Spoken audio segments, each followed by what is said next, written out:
அஞ்சு முகம் தோன்றி நாறு முகம் தோன்றும் நெஞ்சமையில் அஞ்சேல் என வேல் தோன்றும் நெஞ்சில் ஒரு கால் நினைக்கின் இருக்கால் தோன்றும் முருகா என்று ஓதுவார் முன் ஓம் சைராம் நற்பவி ஆறுமுகம் அறிடும் அனுதினும் ஏறுமுகம். நான் மாரியம்மாள் சரவணன். எல்லாரும் என்ன பண்ணுறீங்க, எப்படி இருக்கீங்க? எப்போமா நீ வீடியோ போடுவ அப்படின்னு சொல்லி காத்திருக்கேன்றீங்களா? நிச்சயமாக இவ்வளோ நேரம் நீங்கள் காத்திருந்ததற்கு ரொம்ப ரொம்ப அற்புதமான ஒரு பதிவானதாக இந்த பதிவானது இருக்க போகுது. அதனால் நம்ம நேரம் கடத்தாமல் வாங்க நம்ம இப்போ வீடியோக்குள்ளே போயிடலாம். அதே சமயம் இந்த பதிவானது ஃபர்ஸ்ட் பார்ட் செகண்ட் பார்ட்னு பார்த்துருப்பீங்க. இந்த பதிவுமே பார்த்துட்டு உங்களுக்கு தெரிஞ்சவங்க எல்லாருக்குமே வந்து ஷேர் பண்ணுங்கள். முருகனோட அருள் எல்லாருக்கும் பரிபூர்ணமாக நிறைஞ்சு கிடைக்கணும். கண்டிப்பாக வீடியோக்கு லைக் பண்ணி ஹைப் பட்டனையும் தட்டி விட மறந்துடாதீங்க. சரி, இப்போ வாங்க நம்ம வீடியோக்குள்ளே போயிடலாம். ரொம்ப இக்கட்டான ஒரு சூழ்நிலையில் கொண்டு வந்து வீடியோ பதிவு நிறுத்திட்டீங்களே, என்ன சிஸ்டர் இப்படி பண்ணிட்டீங்க அப்படின்னு சொல்லி ஃபோனு மெசேஜ்னு வந்துக்கிட்டே இருந்தது. கண்டிப்பாக அது எல்லாத்துக்குமே உங்களுக்கு இன்றைக்கி பதில் சொல்லிடுறேன். அதுலேயும் ஒரு சில சகோதரிகள் கேட்டாங்க, அந்த குழந்தைக்கு அடிபட்டுச்சு இல்லையா, தலையில் வந்து ரொம்ப பலமான அடியா, பரவாயில்லையா அப்படின்னு சொல்லி கேட்டிருந்தீங்க. அந்த குழந்தை தைப்பூச விரதம் இருந்து அம்மாவுடைய அருளும் முருகப்பெருமானோட அருளும் நிறைஞ்சி பரிபூர்ண ஆசீர்வாதத்தோடு பிறந்த குழந்தையாச்சு. அந்த குழந்தைக்கு அடிபடுற அளவுக்கு எம்பெருமான் விட்டுருவாரா? அதுதான் அந்த இடத்துல வேலவனா இருந்த பொன்னி சகோதரி மூலமா தலையை வந்து பிடிச்சிட்டாங்க இல்லையா. அதனால தலைக்கு வந்தது தலைப்பாகியோட போன மாதிரி சும்மா லைட்டாக தலைக்கு ஓரத்தில் வந்து கொஞ்சம் சிராய்ப்புகள் மட்டும்தான், மற்றபடி ஒன்றும் இல்லை குழந்தைக்கும். அவங்க அப்பாவுக்காகட்டும் அவங்க அம்மாவுக்காகட்டும் அந்த அளவுக்கு பெரிய அடியெல்லாம் எதுவுமே இல்லாமல் அதை கொஞ்ச நேரம் ஆஸ்வாசப்படுத்தி அதுக்கப்புறமா அவங்க கிளம்பி போனதுக்கப்புறம் தான் சகோதரி அங்கேருந்து கிளம்புனாங்க. மற்றபடி அந்த குழந்தையோட பேர் என்னவோ, அவங்க எந்த ஊர் என்ன பேர் எதுவுமே நம்மளுக்கு அந்த நேரத்தில் உணர முடியாது, பேச முடியாது. இதெல்லாம் விசாரிக்கிறதுக்கான நமக்கான ஒரு எண்ணமும் மனசுக்குள்ளே வராது. அவங்களுக்கு எதுவும் எந்த பாதிப்புமே இல்லை. அவங்க கிளம்பி போனதுக்கப்புறம் தான் சகோதரி கிளம்பி நடப்பயணமே இவங்க ஆரம்பிச்சிருந்தாங்க. இப்போ என்ன ஆச்சுன்னா, அந்த கூட வந்திருந்த அந்த குழந்தை வந்து கொஞ்சம் வேகமாக கிளம்பி போனதுனால சகோதரி மட்டும் தனியாகவே நடந்து வந்துட்டு இருந்தாங்க. திடீர்னு ஒரு வண்டி வந்து இவங்களை பின்தொடர்ந்தே வந்துகிட்டு இருக்கு. போக போக என்ன நடக்குது அப்படின்னா, சகோதரி வந்து என்ன சொன்னாங்க, எனக்கு வந்து உண்மையாகவே உதவி செய்யணுன்ற எண்ணத்தோடு அந்த வண்டி வருது அப்படின்னா பின்தொடர்ந்து வரட்டும். அப்படி இல்லாத பட்சத்தில் ஏதோ ஒரு தப்பான எண்ணத்தோடு தான் அவங்க நம்மளை பின்தொடர்ந்து வராங்க அப்படின்னா அதை நீ தான் பார்த்துக்கணும் முருகா அப்படின்ற எண்ணத்தோட இவங்க சொல்லிட்டு நடக்க ரொம்ப பொறுமையாக வந்துட்டு இருந்த வண்டி இவங்களுக்கு பக்கத்தில் நெருக்கமாக வந்து டோர் ஓப்பன் பண்ணுறதை இவங்க பார்க்குறாங்க. அப்போ அந்த பயத்துலேயும் பதட்டத்துலேயும் இவங்க என்ன பண்ணுறாங்க, கையில் இருந்த ஆண்டி சிலை முருகப்பெருமானை வந்து கீழே போட்டுறாங்க. அதை தவறி விழுந்துருச்சு. ஒரு பயம், ஒரு பதட்டம், என்ன ஆகும் ஏதாகும்னு ஒரு மாதிரி பதட்டமாக இருக்கும்ல, அந்த சூழ்நிலை ஐயன் வந்து கீழே விழுந்துட்டார். விழுந்த வேகத்தில் இவங்க குனிஞ்சு ஐயனை எடுத்துட்டு இப்படி நிமிர்ந்து பார்க்கவும் ஒரு பெரியவர் வந்து அங்கே நிற்கிறாரு. இவ்வளோ நேரம் இல்லை, முன்னாடி பின்னாடி யாரும் கிடையாது. திடீர்னு வந்து பார்த்தா ஒரு பெரியவர் வந்து நிற்கிறாரு. ரொம்ப ரொம்ப வயசானவர், கையில் ஒரு குச்சியோடு நிற்கிறாரு. தலையில் பச்சை கலரில் ஒரு தலப்பாகட்டை கட்டியிருக்கிறாரு. இடுப்பில் ஒரே ஒரு வெள்ளை கலரில் ஒரு சின்ன துண்டு மட்டும் தான் கட்டியிருக்காரு. அவர் நிற்கிற தோரணை வந்து பார்த்தீங்கன்னா ரொம்ப முடியாமல் கை இப்படி ஊனிக்கிட்டு தான் அப்படி நிற்கிறாரு. அதாவது சிலை இப்படி முன்னாடி விழுது, சிலையை எடுத்துக்கிட்டு பின்னாடி என்ன நடக்குதுன்னு திரும்பி பார்க்கறதுக்குள்ள அந்த பெரியவர் வந்து நிற்கவுமே சகோதரி பார்த்து ஒரு நிமிஷம் ஐயா அப்படின்னு சொல்லி இவங்க கத்துறாங்க. ஒரு நிமிஷம், ஏம்மா என்னம்மா எதுக்குமா பயப்படுற அப்படின்னு அவர் கேட்குறாரு. இல்லைங்க ஐயா, இந்த வண்டி என்னை ரொம்ப நேரமாக பின்தொடர்ந்தே வந்துக்கிட்டு இருக்கு அப்படின்னு இவங்க சொல்கிறாங்க. அதெல்லாம் ஒன்றும் இல்லைம்மா, நான் இருக்கேன், பயப்படாத அப்படின்னு அந்த ஐயா வந்து நம்ம பொன்னி சகோதரியோடைய இப்படி கையை பிடிக்கிறார். கையை பிடிச்ச அடுத்த செகண்ட் இப்படி திரும்பி பார்க்குறாரு. அதாவது வண்டி இப்படி திரும்பி பார்க்குறாரு. அந்த ஐயா திரும்பி பார்த்த அடுத்த கணமே அந்த வண்டி யூட்டன் போட்டு வந்த வழியே திரும்பி போகுது. ஒரு நிமிஷம் அந்த இடத்துல என்ன நடந்திருக்கோம் நீங்கள் யோசிச்சு பாருங்கள். அப்போவும் சகோதரி ஒரு விஷயம் சொன்னாங்க, என்னென்னா, திடீர்னு வந்து உண்மையிலேயே என்னை வந்து வண்டியில் ஏதோ கடத்திட்டு போகிறாங்க அப்படின்னாலும், என்னை தூக்கிட்டு போனாங்களா அப்படின்னாலும், இப்படி நிற்கக்கூடிய ஒரு வயசான தோற்றம் இருக்கக்கூடிய ஒருத்தர் வந்து என்னை என்ன பண்ண முடியும், என்னை எப்படி அவர் காப்பாற்ற முடியும் அப்படின்னு நான் உண்மையிலே நினச்சேன். ஆனால் அங்கே வந்தது என்ன வயசானவரா, எம்பெருமானில் அங்கே வந்து இருக்கிறாரு. அவர் வந்து சகோதரியோடைய கையை பிடிச்சார்ல, பிடிச்சவர் விடவே இல்லை. அப்படி திரும்பி அந்த வண்டியை பார்த்ததும் அந்த வண்டி ஒரே செகண்ட் கூட அங்கே நிற்காம யூட்டன் போட்டு, அதாவது இந்த பக்கம் கூட போகலை, யூட்டன் போட்டு வந்த வழியே வந்து அந்த வண்டி போயிடுச்சு. அதுக்கப்புறம் இவங்க திரும்பி பார்க்குறாங்க, ஐயா சரியான நேரத்துக்கு வந்தீங்க, எனக்கு என்ன நடந்திருக்குன்னே தெரியல, நான் ரொம்ப பயந்துட்டேன் அப்படின்னு சகோதரி சொல்கிறாங்க. அப்போது அவர் வந்து சிரிச்சுக்கிட்டே சொல்கிறாராம், அந்த முகம் என்ன ஒரு தெய்வீகமான ஒரு கலை, அந்த தேஜஸான அந்த முகம், அந்த சிரிப்பு என் கண்ணுக்குள்ளேயே நிற்குது அப்படின்னு சகோதரி சொன்னாங்க. அவரை சிரிச்சுக்கிட்டே, ஏம்மா பயப்படுற? உன் கையில யார் இருக்கா? ஆண்டி எம்பெருமானாரை கையில வச்சுக்கிட்டு நீ பயப்படலாமா? அப்படின்னு வந்து சொல்லியிருக்காரு. இல்லங்க ஐயா, ஒரு மாரி பயமாயிருச்சு, பதட்டமாயிருச்சு. பயப்படாதம்மா, தைரியமா இரு. நான் வரேன். ஐயா நீங்க எங்க போறீங்க? அப்படின்னு இவங்க கேட்க, அதற்கு பழனிக்கு தாம்மா போறேன். இதே போல பல வருடங்களா நடந்து போய் தான் ஐயனை பார்க்கறது வழக்கம். அதான் ஐயனை பார்க்க போய்கிட்டு இருக்கேன். வா அப்படின்னு சொல்லி கையை பிடிச்சிரு விடாம கொஞ்சம் ஒரு 10 ஸ்டெப் அந்த மாதிரி நடந்து வந்திருப்பாங்க. வந்த இடம் வந்து கொஞ்சம் நல்லா வெளிச்சமா இருக்கு. மக்கள் எல்லாம் நடமாட்டம் தெரியுது. இதுக்கப்புறம் நீ போயிடுவே இல்லம்மா அப்படின்னு கேட்குறாரு. ஏன் ஐயா என்னன்னு? இல்லை எனக்கு பசிக்குது, நான் சாப்பிட்டுட்டு நான் பொறுமையாக வரேன், நீ போறியா அப்படின்னு கேட்குறாரு. ஐயா எனக்கு எவ்வளோ பெரிய ஒரு உதவி பண்ணியிருக்கிறீங்க ஐயா, யார் என்னன்னு தெரியல, திடீர்னு வந்து இவ்வளோ பெரிய உதவி எனக்கு பண்ணியிருக்கிறீங்க, எனக்கு உங்கள் பேராவது என்னன்னு சொல்லுங்க ஐயா அப்படின்னு சொல்லி இவங்க சகோதரி கேட்குறாங்க. அதற்கு ஐயா சொன்ன பேர் என்ன தெரியுமா? என் பேர் வேலாயுதம்மா அப்படின்னு வந்து அந்த பெரியவர் சொல்லியிருக்காரு. அதை கேட்ட அடுத்த கணமே அப்போதான் சகோதரி உணர்றாங்க, என் கண் முன்னாடி நிற்கிறது பெரியவர் இல்லை, எம்பெருமான் பழனியாண்டியே நிற்கிறாரு அப்படின்னு. ஏன்னா அவங்க சொன்னது, அவர் நின்ன தோரணை, எம்பெருமான் இப்போ எப்படி நிற்கிறாரு இதே போல் இடுப்பில் கை வச்சுட்டு கையில் அந்த குச்சியை ஊனிக்கிட்டு நிற்கிறாரு. பச்சை கலரில் அந்த துண்டு தலப்பா கட்டியிருக்காரு, ஒரே ஒரு சின்ன துண்டு இடுப்பில் கட்டியிருக்காரு. இவங்க சொன்ன தோரணை எல்லா வகையிலுமே ஐயன் வந்து அப்படியே பொருந்தி இருக்கிறாரு. இதில் இன்னொரு விஷயம்னா, இந்த பேர் கேட்டாங்க பாருங்க, அப்போதான் சகோதரி உணர்றாங்க வந்திருக்கிறது எம்பெருமான் அப்படின்னு. கீழே அப்படியே சாஷ்டாங்கமாக அந்த ரோட்லேயே ஐயனுடைய காலில் விடுறாங்க. அடுத்த நிமிஷமே அங்கேருந்து அந்த ஸ்ட்ரீட் லைட் வந்து ஆஃப் ஆகுது. ஐயன் எப்படி போனார் என்ன ஒன்றுமே தெரியல. அதாவது ஒரே ஒரு நிமிஷம் இவங்க அதை உணர்றாங்க இல்லையா, அதுதானே மனுஷ புத்தின்றது. ஐயனே வந்து நம்ம கூட இருந்தால் நம்மளால் அதை உணர முடியாது. அதுதான் கர்மா, நம்ம மனுஷ ஜென்மமாக எடுத்துருக்கோம்ல. ஆனால் அந்த ஒரு நிமிஷம் அந்த ஞானமானது பிறந்து நம்ம முன்னாடி நிற்கிறது எம்பெருமான் தான் உணர்ந்த அடுத்த கணமே ஐயன் மறந்துட்டார். அந்த லைட் ஆஃப் ஆயிடுச்சாங்க. அவங்க சொல்கிறாங்க, அவங்க ஒரு பக்கம் அழுதுகிட்டே சொல்கிறாங்க, இந்த லைட் ஆஃப் ஆன அடுத்த கணமே அவர் எப்படி எங்கே போனார் என்ன. அவ்வளோ வயசானவருங்க, கையில் அந்த கும்பு வந்து நிற்கவே இல்லை, ஆடிட்டே இருந்தது. அப்போ அவர் எப்படி போயிருப்பார் என்ன எனக்கு யார் சொன்னால் நம்புவாங்க, யார் சொன்னால் நம்புவாங்கன்னு தெரியல. ஏன்னா எனக்கு ஒரு நிமிஷம் உணர்ந்தது என்னன்னா, அங்கே கனகம்பட்டி ஐயா ரூபத்தில் எம்பெருமான் பழனியாண்டி வந்திருக்காரு அப்படின்னு தான் நான் உணர்றேன். உங்களுக்கு இந்த உணர்வு இருக்கா இல்லையான்றதை கண்டிப்பாக கமெண்ட் பாக்ஸில் சொல்லுங்கள். ஏன்னா நம்ம எப்போ பழனி சென்றாலுமே சரி, நம்ம ஐயா கனகம்பட்டி ஐயாவை பார்த்துட்டு அதுக்கப்புறம் நம்ம எம்பெருமான் நம்ம பழனியாண்டியை பார்த்துட்டு வர்றது கூடுதல் விசேஷம் அப்படின்னு சொல்லுவாங்க. அதனால் எப்போ போனாலுமே சரி நம்ம கனகம்பட்டி ஐயாவை வந்து பார்த்துட்டு வாங்க. நான் ரொம்ப நாள் ஆசையாக இருக்கேன். ஏன்னா ஐயா வந்து எல்லா தாய்மார்களையும் பெண்களையும் ஐயா என்ன தெரியுமா கூப்பிடுவாராம்?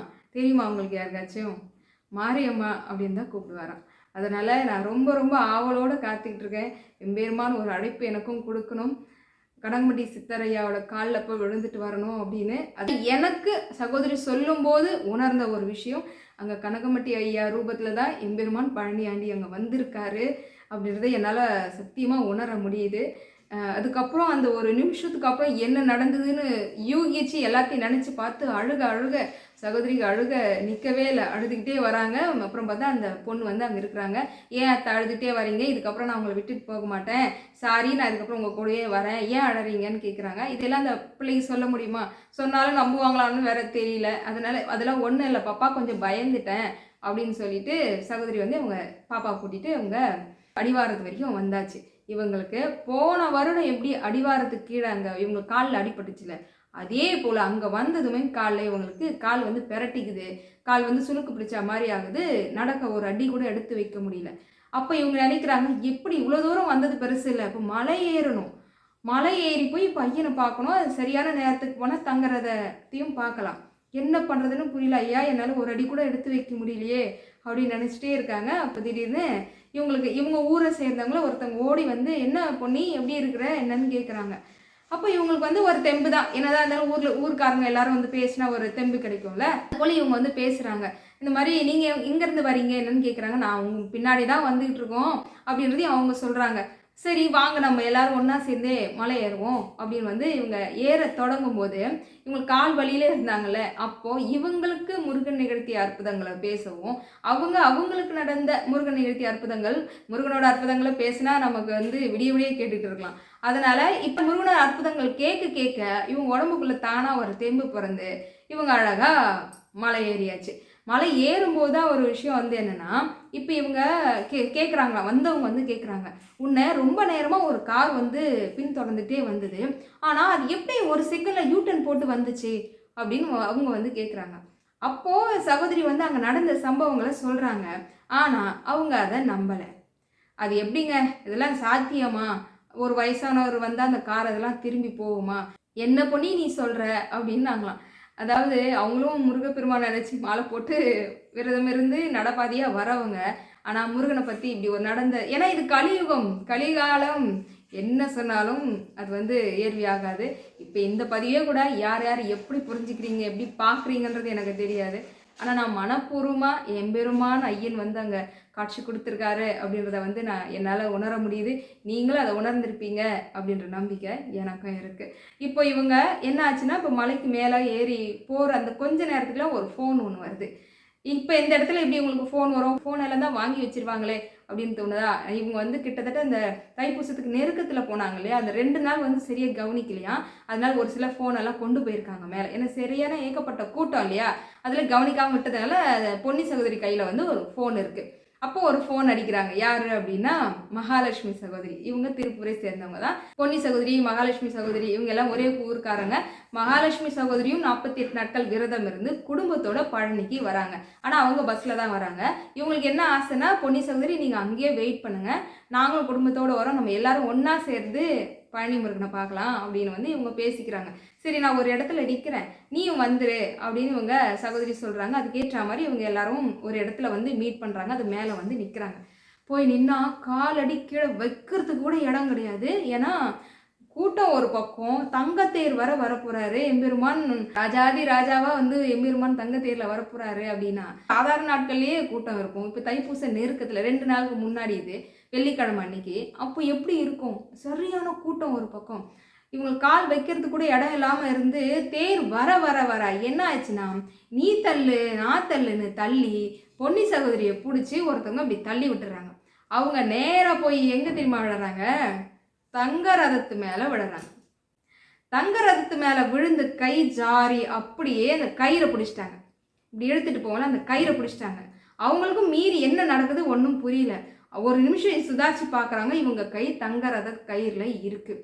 இதுக்கப்புறம் நம்ம என்ன பண்ண முடியும்? இவங்க அந்த கூட்டத்தோடு கூட்டமாக சேர்ந்து தங்க ரதத்தை கையில் பிடிச்சிக்கிட்டு அப்படியே இவங்களும் நடக்கிறாங்க. கிட்டத்தட்ட கொஞ்சம் தூரம் அந்த மொனை திரும்பும் பார்த்தீங்களா, அது வரைக்குமே இவங்க அப்போ தான் உணர்றாங்க, ஐயா என்ன ஒரு பாக்கியம் எனக்கு கொடுத்துருக்குற ஐயா எம்பெருமானே பழனியாண்டி அப்படின்னு சொல்லிட்டு தங்க ரதத்தை அந்த கயிறை பிடிச்சவங்க இவங்க வந்துக்கிட்டு இருக்காங்க. இதை பார்த்துக்கிட்டே இருந்த ஒரு போலீஸ்காரர் வந்து வேகமாக ஓடி வர்றாரு. ஓடி வந்து, மா நீ யாரு? நீ வந்து இந்த லிஸ்ட்லேயே இல்லையே, நீ எப்படி இங்கே வந்த? வாமா இப்படி இந்த பக்கம் வாமா அப்படின்னு சொல்லி இப்படி வேகமாக இப்படி கூப்பிட்டு வர்றாரு. வந்து மா குழந்தை பாக்கியம் இல்லாதவங்கன்னு எவ்வளோ பேர் கஷ்டப்பட்டுட்டு வந்து எங்கள் பணம் கட்டிட்டு ஒருத்தருக்கு வந்து 2000 பணம் கட்டிட்டு வந்து இங்கே பிடிக்கிறாங்க, நீ என்னம்மா சாதாரணமாக போய் கயிறை பிடிச்சிட்ட அப்படின்னு வந்து கேட்குறாரு போல, அதட்டி கேட்குறாரு. அப்போ சகோதரி வந்து, ஐயா எனக்கு எதுவும் தெரியாது, நான் வந்து கூட்டத்தோட கூட்டமாக தான் நின்னேன், யார் என்ன பண்ணாங்கன்னு தெரியல, எனக்கு தள்ளி விட்டதில் எனக்கு என்ன பண்ணுறதுன்னு தெரியாமல் நான் பிடிச்சிட்டேன் அப்படின்னு. உள்ளுக்குள்ளே ஒரு பக்கம் சந்தோஷம், வெளியே என்ன பண்ண முடியும்? அவர்கிட்ட வந்து இதெல்லாம் சொல்லி சமாளிக்கிறாங்க. போமா அந்த பக்கம் அப்படின்னு வந்து அவரை தள்ளி விட்டுருக்காரு. இதை விட என்ன பாக்கியம் கிடைக்கும் ஐயனே அப்படின்னு பெரிய ஒரு கும்பிடு போட்டுட்டு அங்கேருந்து வந்து இப்போ நம்ம சாமியை பார்க்க போகணும். இப்போ வந்து வரிசையில் நிற்கணும். எந்த வரிசையில் எப்படி நிற்கிறதுன்னு தெரியாமல் ஒரு வரிசை போய் நிற்கிறாங்க. 20 ரூபா டோக்கன் வரிசை அப்படின்றாங்க. சரி பரவாயில்ல நின்றுடுவோம் அப்படின்னு சொல்லிட்டு பணம் கொடுத்துட்டு இவங்க நிற்கிறாங்க. நிற்கிற நேரம் இவங்க கொஞ்ச நேரம் கழித்து இப்போ தேர் வந்து இந்த பக்கம் போச்சு பார்த்தீங்களா, போன வேகத்தில் இப்போ இந்த வரிசையில் நிற்கிறதுக்காக கொஞ்சம் பேர் வந்து வெயிட் பண்ண வச்சுருப்பாங்க போல். அந்த கயிறு ஓப்பன் பண்ணி விட்டதும் தப பண்ணிட்டு எல்லா மக்களும் ஓடி வந்து அந்த வரிசையில் நிற்க வந்ததும் பொன்னி சகோதரி மேலே விழுந்துட்டாங்க. 4-5 பேர் விழுந்துட்டாங்க. விழுந்தது மட்டும் இல்லாமல் பொன்னி சகோதரி காலில் சரியான அடி. கால் அப்படியே புஷ்ஷுன்னு வீங்கி போச்சு. ஒரு அடி கூட எடுத்து வைக்க முடியாத அளவுக்கு வீங்கி போச்சு. போலீஸ்கார ஒருத்தர் வந்து ஓடி வந்து பார்த்துட்டு, அம்மா என்னம்மா, அவர் ஒரு பக்கம் திட்டுறாரு. என்னன்னா, ஏம்மா இன்னைக்கு பார்த்தா தான் உங்களுக்கு சாமியா, எவ்வளோ நாள் அவர் பாட்டுக்கு தனியாக இருக்கிறாரு, அன்றைக்கி வந்து பார்க்க மாட்டிங்களா? ஏம்மா அப்படி இருக்கிறீங்க? நீங்கள் உங்களுக்குலாம் எவ்வளோமா நான் சொல்லி புரிய வைக்கிறது. அவர் சொல்கிறதும் கரெக்டு தான். ஆனால் நமக்கு அன்றைக்கி போய் பார்த்தா தான் நமக்கு ஐயனை பார்த்தா மாதிரி இருக்குது. என்னதான் சொல்கிறது, இருந்தாலும் தைப்பூச தண்ணிக்கு பார்க்க முடியாதுன்னு 2 நாளுக்கு முன்னாடியெல்லாம் வராங்க. ஆனால் மக்களும் அதை தான் நினச்சி ஒவ்வொருத்தரும் அப்படி நினைக்க என்ன ஆகும்? கூட்டம் சேரதான் செய்யும். இது பழனி முருகன் கோயிலில் மட்டுமா? எந்த திருக்கோவிலே ஆனாலும் சரி, ஏன் நம்ம தெரு முக்கில் இருக்கக்கூடிய ஒரு முருகப்பெருமான் கோயிலாக இருந்தாலும் தைப்பூச தண்ணிக்கு நடந்த அலங்காரமாகட்டும், பூ அலங்காரமாகட்டும், அன்னதானமாகட்டும், மக்களுடைய கூட்டமாகட்டும், அளவில்லைங்க, அளவில்லை. காண கண்கோடி வேணும். என்ன தோணுச்சு, அதை பார்க்கும்போது என்ன ஒரு உணர்வு இருந்தது அப்படின்னா, மனசுக்கு அப்படி ஒரு நிறைவு, அவ்வளோ ஒரு சந்தோஷம். அவங்க கொண்டு போன அந்த காவடிகளை பார்க்கறதுக்கு கண் கலங்கி, ஐயா உன் மேலே இவ்வளோ பேர் இவ்வளோ பைத்தியமாக இருக்கிறோம், நீ என்னையா பண்ணி வச்சிருக்கிற எங்களை அப்படின்ற ஒரு கேள்வி தான் எனக்கு தோணுச்சு. ஐயா நீ என்னையா பண்ணி வச்சிருக்கிற, என்னையா சொக்குப்பொடி போட்டு மக்களெல்லாம் நீ வந்து இப்படி உன்னுடைய திருப்பதங்களை எங்களை பற்ற வச்சேன்னு தெரியல, எந்த ஜென்மத்தோட புண்ணியமோ தெரியல, உன் காலை வந்து நாங்கள் பிடிச்சிட்டோம் ஐயா அப்படின்னு எனக்கு அதை சொல்ல தான் தோணுச்சு. அப்படி ஒரு பூரிப்பு. இப்போலாம் குழந்தைங்களாம் பூ கேட்குறாங்கங்க. நீங்கள்லாம் இந்த வீடியோ பதிவு இன்ஸ்டாகிராம்லாம் பார்த்துருப்பீங்க. குழந்தைகிட்ட பேசுகிறாருங்க முருகர், பேசும் பிள்ளையா, ஐயா நான் எவ்வளோ நேரம் கால் கடுக்க நிற்கிறேன், எனக்கு ஒரு பூ தர மாட்டியான்னு ஒரு பிள்ளை கேட்குது. எல்லாரும் பார்த்துருப்பீங்கன்னு நினைக்கிறேன். அவ்வளோதான், அது பேசும் பிள்ளையா. குழந்தைங்கெல்லாம் பேச ஆரம்பிச்சது, முருகன் வந்து விளையாட்டு பிள்ளையா மாறி அந்த பூ கொடுக்குறாரு பாருங்க. அதை பார்க்கவே அப்படி ஒரு பேரானந்தமாக இருக்குது. இப்போ மக்கள் எல்லாருமே வந்து முருகன் பக்கம் திரும்பி ஐயனோட அருளை வந்து பெறணுன்றதுக்கான முயற்சியில் அவங்களோட உடலை வருத்திக்கிட்டு ஒவ்வொரு விஷயங்கள் செய்கிறத பார்க்கும்போது நம்ம என்ன பண்ணிட்டோம், நாமளும் வந்து ஏதாவது ஒன்று பண்ணணும் ஒரு உணர்வு வருது. விரதத்திலே இன்னும் ரொம்ப ஒரு அற்புதமான ஒரு விரதம் இருந்து ஒரு சகோதரிக்கு நடந்த அற்புதம்லாம் உங்களுக்கு வெயிட்டிங்கில் இருக்குது, கண்டிப்பாக சொல்கிறேன். இப்போ நம்ம பொன்னி சகோதரிக்கு என்ன ஆகுது அப்படின்னா, கால் வந்து நல்லா வீங்கிருச்சு, ஒரு அடி கூட எடுத்து வைக்க முடியாத அளவுக்கு வீங்கிருச்சு. போலீஸ்கார் வந்து திட்டுறாரு, என்னன்னா அம்மா நீ முதல்ல வா, உனக்கு வந்து இப்போ ஊசி போடணும், டாக்டர் பார்க்கணும், அதுக்கப்புறம் தான் நீ சாமியை போய் பார்க்கணும் அப்படின்றாரு. பொன்னி சகோதரியா வரவே மாட்டேன் அப்படின்னு இவங்க பிடிவாதமாக பிடிக்கிறாங்க. ஏம்மா என்னம்மா ஆச்சு, உனக்கு எப்படி இருக்கு பாரு, உன்னால் ஒரு அடி கூட எடுத்து வைக்க முடியல, கால் வீங்கி போயிருக்குது, எங்கே போய் எப்படி சாமி பார்ப்பேன் இந்த கூட்டத்தில் அப்படின்றாரு. இவங்க பிடிச்சா பிடிவாதம், நான் வந்து விரதத்தில் இருக்கிறேன், என் ஐயனை பார்த்ததுக்கு அப்புறம் தான் நான் சாப்பிடுவேன், அதுக்கப்புறம் தான் ஊசி மருந்து எதுவாக இருந்தாலும் பரவாயில்ல அப்படின்னு பிடிச்சா பிடிவாதம் மாதிரி நிற்கிறாங்க. இந்த போலீஸ்காரர் இருந்து பார்த்துட்டு ஏம்மா என்னம்மா நீ இப்படி பண்ணுறியம்மா, உன்னை நான் என்னம்மா பண்ண போகிறேன் நான் அப்படின்னு அவங்களுக்கும் மனசு கேட்கல. மக்களை பார்க்க வேண்டிய பொறுப்பும் அவங்களுக்கு இருக்குது, இப்படி சொல்கிறாங்களே இவங்க அப்படின்னு சொல்லிட்டு, நீ சாமியை பார்த்தா தான் நீ சாப்பிடுவியா, அப்போ தான் நீ வந்து ஊசி போட்டுவியா, மருந்தெல்லாம் சாப்பிடுவியா அப்படின்னு கேட்குற. ஆமாம் அப்படின்றாங்க. சரி வா அப்படின்னு அவரு பொன்னி சகோதரியோடைய கையை பிடிச்சிக்கிட்டு நேராக திருன்னு எடுத்துகிட்டு போகிறார். எங்கே போகிறாரு அப்படின்னா, ஏதோ 200 ரூபா டோக்கன் வரிசைன்னு நினைக்கிறேன், அவங்க தான் சொன்னாங்க. அந்த வரிசையில் கூப்பிட்டு போகிறாங்க நம்ம பொன்னி சகோதரிக்கு தெரியல இவர் எந்த வழியில் எப்படி கூப்பிட்டு போகிறாரு, என்ன ஒன்றுமே உங்களுக்கு புரியல. இவர் என்ன பண்ணுறாரு, தரன்னு கூப்பிட்டு போனவர் நேராக கொண்டு போய் கருவறைக்கு பக்கத்தில் இருக்கக்கூடிய அந்த வரிசையில் போய் விட்டுட்டார். அம்மா இங்கே பாரு, உனக்கு 2 நிமிஷம் தான் டைம் தருவேன், போன வேகத்தில் பார்த்துட்டு சட்டுன்னு திரும்பி வர, இல்லைன்னா என் வேலையே போயிடும் அப்படின்னு கொண்டு போய் நேரடியாக நம்ம சகோதரியை கருவறைக்கு பக்கத்தில் இருக்கிற அந்த வரிசையில் விட்டாச்சு. என்ன பாக்கியம், ஐயனை இப்படி நின்று பார்க்குற பாக்கியம்லாம் கிடைக்குமா? ஆனால் சகோதரி கிடைச்சிருக்கு, அவங்களுடைய மனசுக்கு கிடைச்சிருக்கு அப்படின்னு சொல்வேன். பழனி எம்பெருமான எப்படியாவது பார்த்துட மாட்டோமான்னு அவ்வளோ லட்சக்கணக்கான மக்கள் வந்து வரிசையில் நின்றுட்டுருக்காங்க. இவங்களுக்கு ஆனால் உண்மையாக முடியல, இருந்தாலும் ஐயனை பார்த்துட்டு தான் எதுவாக இருந்தாலும் அப்படின்றாங்க. இதுக்கப்புறம் நம்ம என்ன பண்ண முடியுன்ற மாதிரி ஐயனை அவங்கள வந்து உள்ளே விட்டதுக்கப்புறம் அவங்க போய் நின்று பார்க்குறாங்க எம்பெருமான. இங்கே இவ்வளோ தூர டிஸ்டன்ஸில் தான் பார்க்குறாங்க. ராஜ அலங்காரத்தில் அப்படி கம்பீரமாக ராஜா மாதிரி நிற்கிறாரு எம்பெருமான். அப்படி ஒரு பேரானந்தம், சந்தோஷம். ஐயா நான் உன்னை பார்த்துட்டேன், ஆனாலும் மனசுக்குள்ளே ஒரு எண்ணம் ஒன்று ஓடுது. என்ன, பழனி ஆண்டவன் கோலத்தில் பார்க்கலையே, ராஜா மாதிரி நிற்கிறாரு, ஆனால் சகோதரியோட மனசில் பழனி ஆண்டவன் கோலத்தில் பார்க்கலையே அப்படின்ற வருத்தம். ஏங்க எல்லாருமே ராஜா அலங்காரத்தில் பார்க்கணுன்னு தானேங்க போவாங்க. ஆனால் இப்போ எல்லாருடைய எண்ணமும் மக்கள் மனசு எல்லாம் இப்போ நம்ம பழனி ஆண்டவனை பார்த்துட மாட்டோமா அப்படின்ற ஒரு எண்ணம் வந்தது பாருங்க. அது என்னால் இன்னமும் எனக்கு வந்து அவ்வளோ ஒரு பூரிப்பு, சந்தோஷத்தை கொடுக்குது. சகோதரிக்கு வந்து நல்லா பார்த்தாச்சு, ஆசை தீர ஐயனை வந்து பார்த்தாச்சு, ராஜ அலங்காரத்தில் காட்சி கொடுக்குறாரு. இப்போ அங்கே வந்து பழனி ஆண்டி கோலத்தில் பார்க்க முடியலன்ற வருத்தத்தை இப்படி கையில் பார்க்குறாங்க. ஏன்னா கையில் தான் பழனியாண்டி குளத்தில் இருக்கிறாரு. இப்படி பார்த்துட்டு அங்கே இருந்தவங்களுக்கெல்லாம் சொல்கிறாங்களா, காமிக்கிறாங்க, இங்கே பாருங்க பழனியாண்டி குளத்துலையும் பார்த்துக்கோங்க, ராஜ அலங்காரத்துலேயும் பார்த்துக்கோங்க அப்படின்னு சொல்லிட்டு சந்தோஷம்.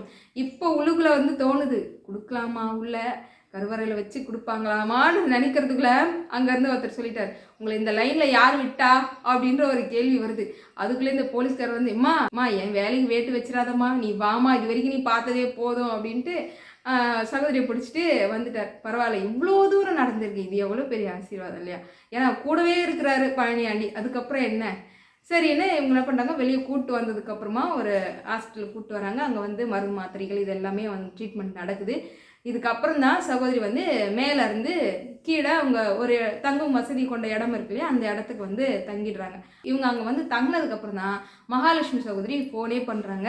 சகோதரி நீங்கள் இப்போ எங்கே இருக்கீங்க? நாங்கள் இப்போ மேலே தான் நிற்கிறோம், ஆனால் நாங்கள் வந்து வரிசையில் மாட்டிட்டோம், எத்தனை மணிக்கு திறந்துக்கிடுவாங்க, எப்போ நாங்கள் சாமியை பார்ப்போன்னே தெரியல அப்படின்னு இவங்க சொல்ல, அப்போ அவங்க சொல்கிறாங்கன்னா, இந்த மாதிரி எனக்கு காலில் அடிபட்டுருச்சு, ஆனால் நான் சாமியை பார்த்துட்டு கீழே இருக்கக்கூடிய மண்டபத்தில் தான் இருக்கேன், நீங்கள் சாமியை பார்த்துட்டு நீங்கள் அங்கே வந்துருங்க அப்படின்னு இவங்க சகோதரி சொல்கிறாங்க. மகாலட்சுமி சகோதரி என்ன சொல்கிறாங்கன்னா, இப்போ எல்லாம் ராஜ அலங்காரத்தில் முருகப்பெருமான் இருப்பார், ஆனால் இவங்க போனது நான் பழனியாண்டி கோலத்தில் இருக்க முருகப்பெருமானை பார்த்தா தான் நான் மலையை விட்டு கீழே இறங்குவேன், அதனால் நான் காலையில் விஸ்வரூப தரிசனத்துக்கு அப்போ வந்து பழனியாண்டி கோலத்தில் இருப்பார், அப்போ நான் அவரை பார்த்துட்டு தான் நான் வருவேன், நீங்களும் அங்கே வந்துருங்க, நம்ம எல்லாரும் சேர்ந்து இன்னும் ஒரு தடவை நம்ம போய் சாமியை பார்த்துட்டு வந்துடுவோம் அப்படின்னு ஃபோன் பண்ணி இவங்களுக்கு சொல்கிறாங்க. இவங்களுக்கு ஒரு அடி கூட எடுத்து வைக்க முடியல, கால் வீங்கிருக்கு.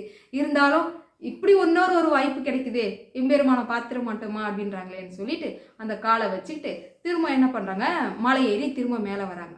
இப்போ மேலே வராங்க, இவங்க முதல் முறையாக போகிறாங்க. சகோதரி குடும்பத்தோடு போய் ராஜ அலங்காரத்தில் எம்பெருமானை பார்த்துட்டு திரும்பவும் வந்து அங்கே ஒரு இடத்துல வந்து படுத்துடுறாங்க. இப்போ திரும்பவும் இவங்க காலையில் எந்திரிச்சு போய் பழனியாண்டி எம்பெருமானை தரிசனம் பார்த்தாங்களா இல்லையான்றதை உங்களுக்கு நாளைக்கு நான் வந்து சொல்கிறேன். ஏன்னா ராஜ அலங்காரத்தில் கூட எம்பெருமானை இப்போல்லாம் பார்த்துடலாம் போல், பழனியாண்டி கோலத்தில் தாங்க நமக்கு காட்சி கொடுக்கறது மிகப்பெரிய ஒரு அரிதான ஒரு விஷயமா இருக்குது. அதனால சகோதரிகளுக்கு அப்படி ஒரு வாய்ப்பை ஐயன் அவங்களுக்கு வந்து கொடுத்தாரா இல்லையான்றதை நம்ம நாளைக்கு வந்து பார்த்து தெரிஞ்சுப்போம். வேல்வேல் வெற்றிவேல், வேல்வேல் வெற்றிவேல், சுற்றி வந்து நம்மை காக்கும் சுப்பிரமணிய வேல், சத்தியமாவது சரவண பவே. ஓம்